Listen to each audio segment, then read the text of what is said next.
Yeah, you've had plan, provision, and promise explained to you.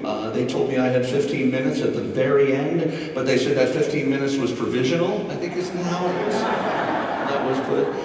No, I just want to give you, first of all, greetings from the mother church. I pastor two congregations in Oregon. I pastored Eugene, Oregon, and I pastored Salem, Oregon. I pastored Eugene the longest, and if you look up, all of your churches have numbers for them. Ours is 001.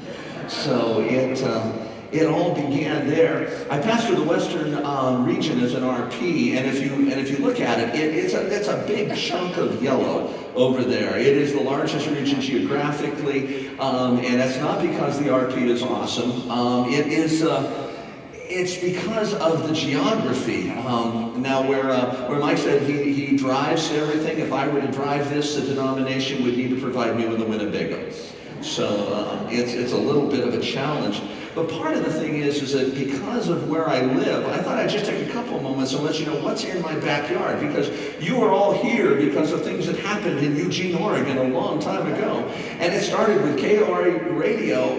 The station manager is a good friend of mine, and I drive by this all the time. Our very first radio broadcast off of that station. It's going to be a long day if this does that. Gene Schoolhouse. Still there, very first services, although this is a private residence right now. And this picture was taken. There we go. That was back. Let's go back here. Back button is not working. There we go. It does, it just takes forever. Boy, it's going to be a long day. There's a fence around that now. They've called me repeatedly asking me if I have the ability to get people to stop coming there and touching the building. I said, no, apparently not. Apparently not. The Alberto Schoolhouse, our very first evangelistic campaigns. I did the funeral of the gentleman who at age 18 was responsible for putting the bales of straw out, because we would never do an evangelistic campaign in those days without the opportunity for people to come forward and kneel and do an altar call and to receive. And so in those days, they would, his job was to put the straw out for it. And at Belknap Springs, our first gathering of any size right there. I've done many weddings there. It's a great place to hang out. And while all of this started in my backyard, and it started in the Western District, for another few months anyway, it'll still be there. The home office is still located in the Western District. And if you've never been there, that was an artist rendition of the home office.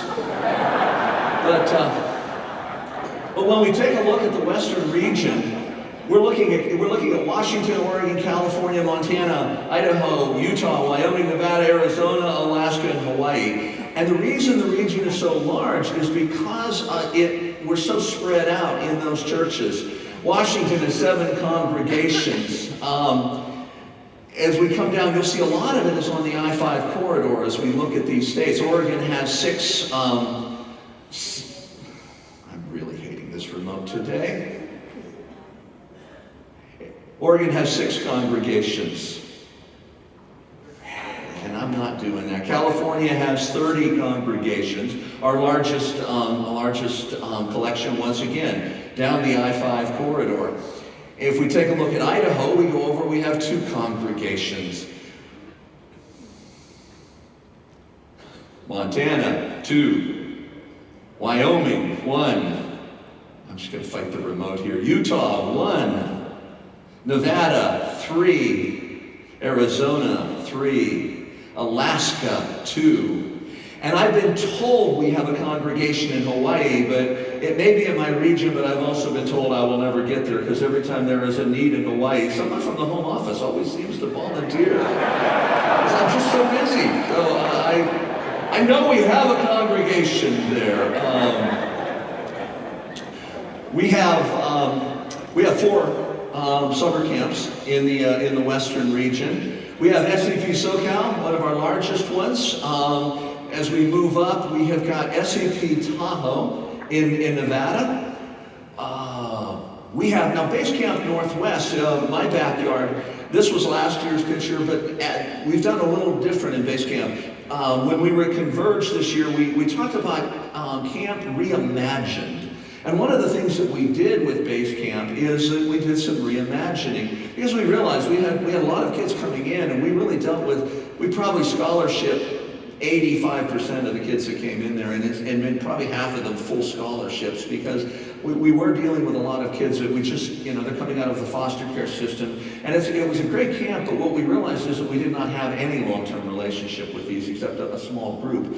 And so we said, what can we do where we can actually engage these young people on a regular basis? And part of that was, well, let's bring the camp smaller, because we have awesome regional camps.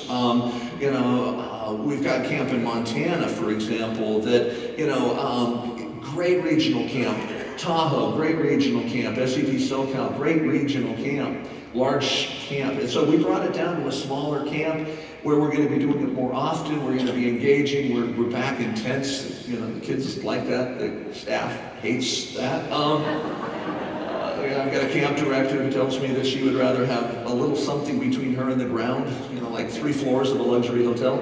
So, a bit of a challenge in there, but we did a baptism this year at the end of camp from one of these young people that we really have had a chance to work with. We're going to be doing follow-up. So it's just a little different way. Again, it's Camp Reimagined, and where we're seeing camps go to day camps, go to kind of a very modified kind of a VBS on steroids kind of a model. We're really seeing that engagement, and that's very important for us.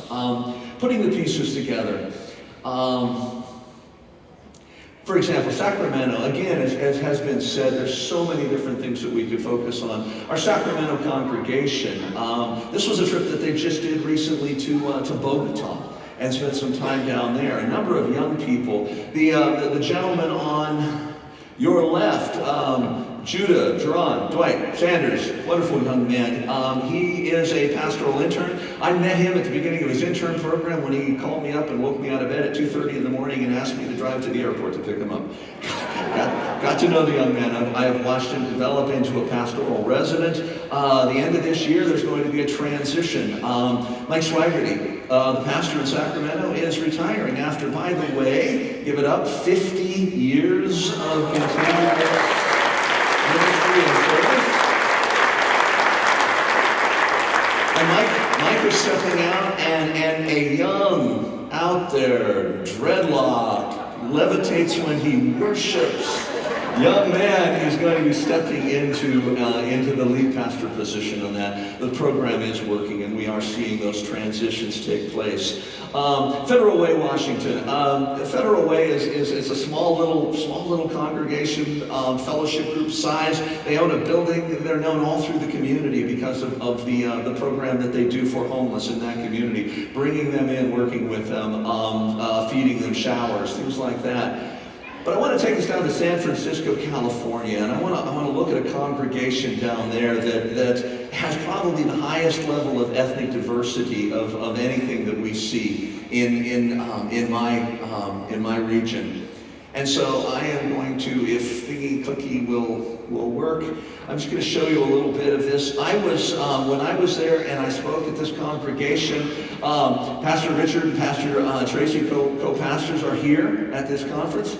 When I was there, I was the only Anglo in the room. It is an element of diversity that you're going to be hard-pressed to find anywhere else.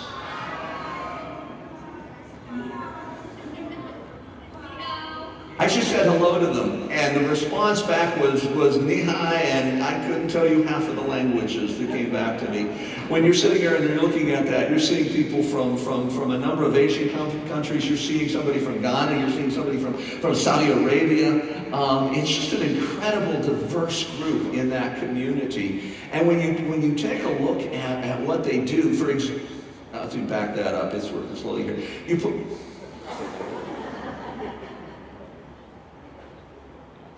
Is it going to stay? No, it's not.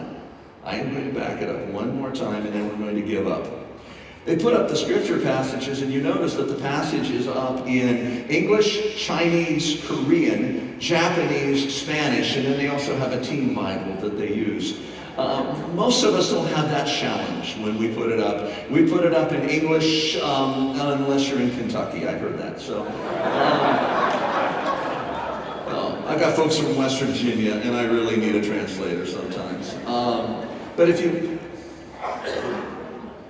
I'm going to try and play this video. No, it's not going to let me play the video. There we go. I don't have sound over this as far as music goes. I just have the background because I want you to hear this is their food distribution program that they do there. And these people, many of them are walking, many of them are coming short distances. But if you just listen to the diversity of languages,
teenager sitting on the phone the entire time I was there.